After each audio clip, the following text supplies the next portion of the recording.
Welcome to life of நம்ம YouTube channel. இன்றைக்கி வந்து நம்ம என்ன பார்க்க போகிறோம்னா, ரோட் சைட் காளான் வீட்டிலேயே எப்படி ஈஸியாக செய்கிறது அப்படின்னு தான் பார்க்க போகிறோம். இதுக்கு நான் வந்து சோயாபீன்ஸ் அண்ட் முட்டைக்கோஸ் எடுத்திருக்கேன். ரெண்டையுமே வேக வச்சு பொடி பொடியாக கட் பண்ணி எடுத்துக்கோங்க. இதில் வந்துட்டு கொஞ்சமாக கார்ன்ஃப்ளவர் மாவு, கரம் மசாலா, கறி மசாலா அண்ட் சிக்கன் 65 மசாலா போட்டு மிக்ஸ் பண்ணி எடுத்துக்கோங்க. அப்புறமா வந்துட்டு கொஞ்சமாக உப்பு போட்டு அதையும் மிக்ஸ் பண்ணிக்கோங்க.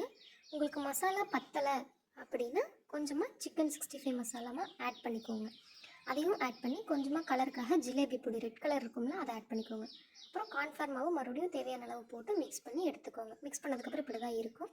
இதை வந்துட்டு நம்ம ஒரு 10 மினிட்ஸ் மேரினேட் பண்ணி பொரிச்சு எடுத்துக்கலாம்.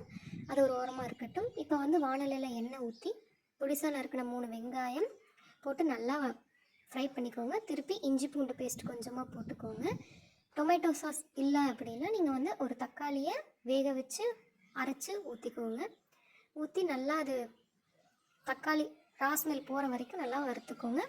உப்பு தேவையான அளவு உப்பு போட்டுக்கோங்க.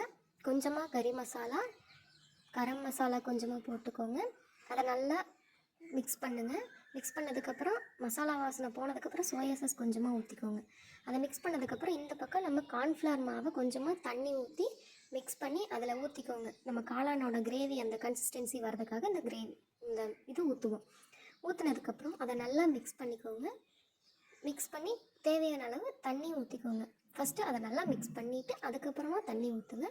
தண்ணி ஊற்றி அந்த நம்ம பொரிச்சு வச்ச அந்த முட்டைக்கோஸ் காளான் சில்லியும் போட்டு நல்லா கிரேவி பதத்துக்கு ஒரு 5 நிமிஷம் ஃப்ரை பண்ணி எடுத்திங்கன்னா லோ ஃப்ளேமில் சுவையான காளான் ரெடி.